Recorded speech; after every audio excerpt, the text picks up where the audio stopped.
Good evening, everyone, and welcome aboard PSBN 1, orbiting your little Earth at 1,000,000 miles an hour. My name is Syke Manders, and with me, as always, is Maul Paderos. Maul, how the heck are you for this totally normal broadcast where nothing bad has happened ever? Fine. I mean, I'm fine. Nothing strange has happened. No. Everything around here is exactly as it always is. Exactly. There's been no differences in anything that's happened in the past week at all. No. I think, just like in the pretend football world where the pugilists battle one another and beat each other senseless, you and I sat around and played Parcheesi, and it was lovely. We just needed a short rest, that is all. There was no interruption of the broadcast. No, in fact, that. No, of course not. Why would you even think such a ridiculous thing? Our sweet, sweet PSBN listeners, please just sit back and enjoy pretend football now. That's all we ask you to do. That's all you ever have to do. In fact, Syke, it's good to be alive. And more gooder. That for Week 8, our matchup is against two mythological beasts as the Rainbow Unicorn Death Squad stampede their way into Pink Taco Memorial Coliseum to face the Beavers. What's that? Beavers are real, you say? Impossible! What with the buck teeth and the flat tails. I'll be damned to believe such poppycock. The River Rats started strong and took the early lead. Outstanding and almost commonplace performances from Matt Stafford and Cooper, almost white Megatron Cup, led the way, hauling in 49.05 points. Najee Harris rumbled along for 19, and Randall Cobb Salad undressed the competition for 15 more. I could go on, but why bother? That's all the Beavers needed to chop down the horn from the mighty Death Squad. Coach Romana's squad had horns polished and ready to gore the competition. Of course, they would have if they ever got out of the stable. It says here on my notes that I have to mention some highlights from the roster, so let me look through here. Gio Bernard was good. Look on the bright side. Coach Ramona made 100% correct game day decisions, avoided all the bench blues, and maximized her team's points for the week. So there's that.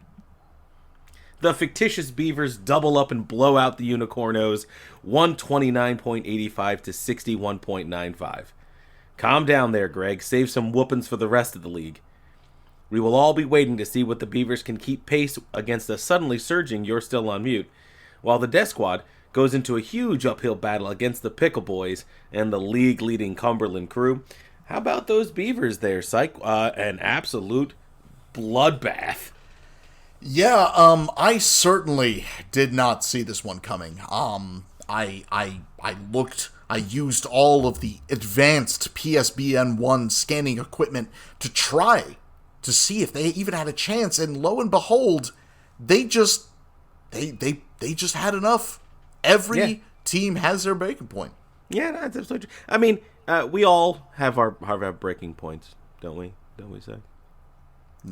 No, Maul, please. There's no breaking points here. We're totally fine, and nothing bad has ever happened. No, never that. But you're right. The analytics would have told you that the Death Squad can have a chance, but they just were unable to hold it on the road against the Bakuder Institute Beavers. Now 4-4, in 6th place overall in the division, in the league, and in 4th place in their own division. So. A little bit of an uphill climb here for Coach Greg, but he's in striking position. It looks like he should be in a good way to make the playoffs. The Death Squad, that's a mighty uphill climb now. 3-5, 12th place overall, only 2 from the bottom. So much for my pick to win the whole thing this year, huh? That is true. I mean, they have had a slide these past few weeks. One wonders if there's even any momentum left in the Death Squad to really just churn it up and start winning games. They're going to have to do something. Otherwise, they're going to find themselves dropping out of playoff contention. Yeah, it's going to take a big turnaround. I mean, the season's not over. There's still quite a lot of football to go, but let's see if the death squad can turn it around and make something happen. Well, speaking of making some things happen, I've got something to show you, Maul. Something wonderful. I've got a showdown of the big dogs. Well, dogs that are not small dogs at the proverbial dog park that is PSBN 1's medical bay, if you'll pardon the pun. So, the Luxacs looking to continue their winning ways against a surprisingly game foe in Shooter's own Team Giggity at Quahog Memorial Clam Stadium. Well, the home team led the charge with Debo, that's D to the EEBO, Samuel, scoring a shocking Giggity 20 points, and Devontae Booker's 15 with big gains from Boston, but I'm in Philadelphia, which is in Pennsylvania, but my name is Boston Scott's 18-point effort, and 14 points from the Washington Generic Football Sports America team. However, the gem in Shooter's arsenal, Aaron Rodgers, the immunizer himself, only managed a 17.5 on his projected 21s. Darius Slayton had the audacity to show up to the game and put up a big 0 points. These were the tip of the iceberg for underproducing players, and players that needed a handy-dandy speed dial for 1-800-MED-FUN. Bench Blues also struck at the same time for Shooter, cracking away at that big early lead like so much chitin around that juicy lobster meat. And speaking of meat, the Sacs entered into this contest swollen with last week's win over perennial Magoo, you're still on mute.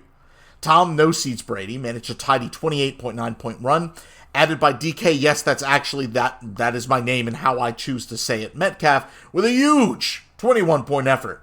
Added on to all of that by the Seahawks D, Giggity. That's not to say it was a pretty performance, of course, but the Sacs did have much more consistency across the board.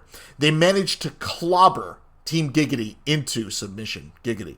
The final score, Luxacs 122.15 to Giggity's 111. The Sacs are looking to continue their rampage with a run at the Vagina Flowers. Team Giggity looking to prevail against the 4-4 Tombstones. Surprising game.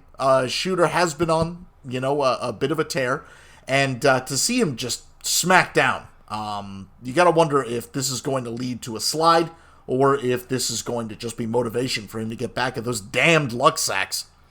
Yeah, I mean, he's definitely looking a little bit leaner than he was a couple of weeks ago when he took down the Cumberland Crew. Currently, only the single loss the Crew have had this season.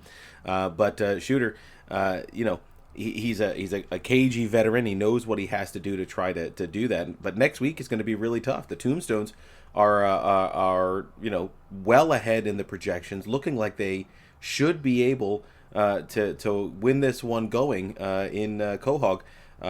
So if they lose another game, then they're right in the middle of everybody, back at 6-3. I mean, not that shouldn't say right in the middle of everybody. They'll still be one of the best records in the league, but you can see that that it's easy to have the wheels fall off. You lose 2, 3, 4 games in a row, and all of a sudden you're on the outside looking in.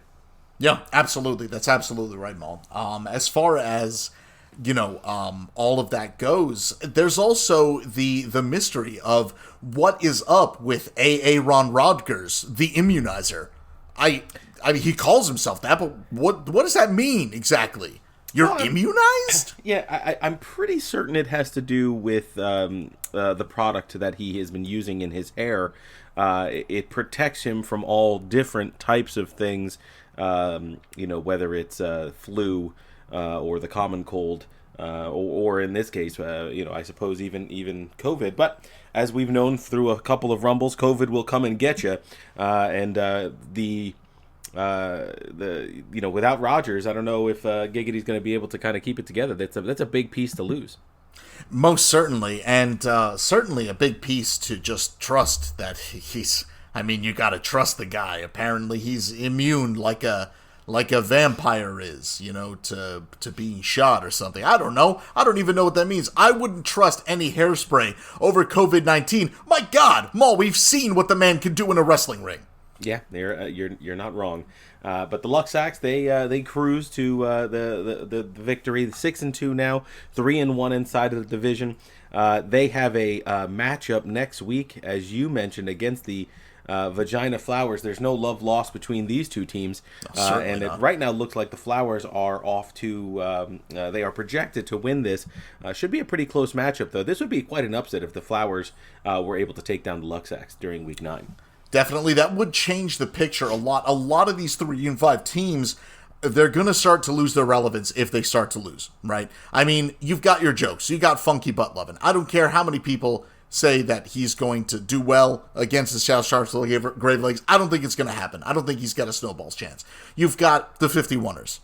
Again, they've managed very, very nearly convincingly to knock off the Cumberland Crew, but almost only counts in horseshoes and hand grenades, and they are scheduled to take a beating from the Beast. A lot of these 3-5 teams, they're going to be next if they don't watch those slides and if they don't find some way to get a victory. Absolutely right. You hit the nail right on the head.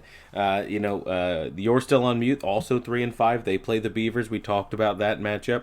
The Death Squad, who I covered in the previous game, they get to go up against the Cumberland Crew. That's just an uphill battle. The 7-1 Crew are heavily favored currently in that matchup. And then you've got a bunch of these teams that are kind of somewhere in the middle, right? Somewhere in the center of it all. The Tombstones at 4-4, Shooters Giggity 6-2. If the Tombstones can hold on and win that matchup, they will be only a couple of games out from first place.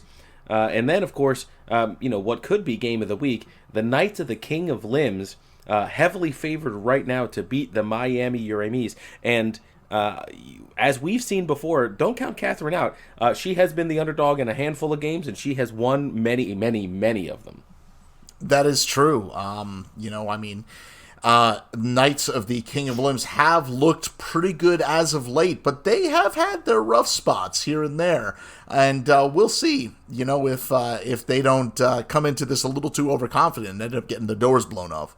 Yeah, they're coming off a loss, right? I mean, that's sure. Never good, right? But some redemption potentially is what they need to do. Interdivisional games are always tough, So I tend to think that it's going to be one hell of a matchup, and it's going to be a great game, a great week of pretend football. Totally normal, absolutely generic pretend football with nothing but that for us to watch up here on PSBN 1.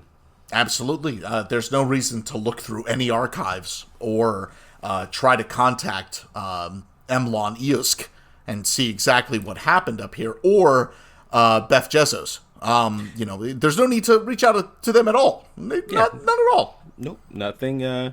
Not a single unusual thing in the prison wing of PSBN 1. Not one. Yes, indeed. Although we are going to have to order an emergency restock of medical lubricant. But again, that's totally normal. I do Psych Scalpel here every week. I mean, come on. Yeah. We go through a lot of that stuff, huh? There's a lot of lubricant missing. It's fine. That's totally normal. Well, from all of us here at PSBN 1 and from everyone's favorite show, this has been Pretend Football Now. Again, totally normal. Nothing's happened. Good. Absolutely fine.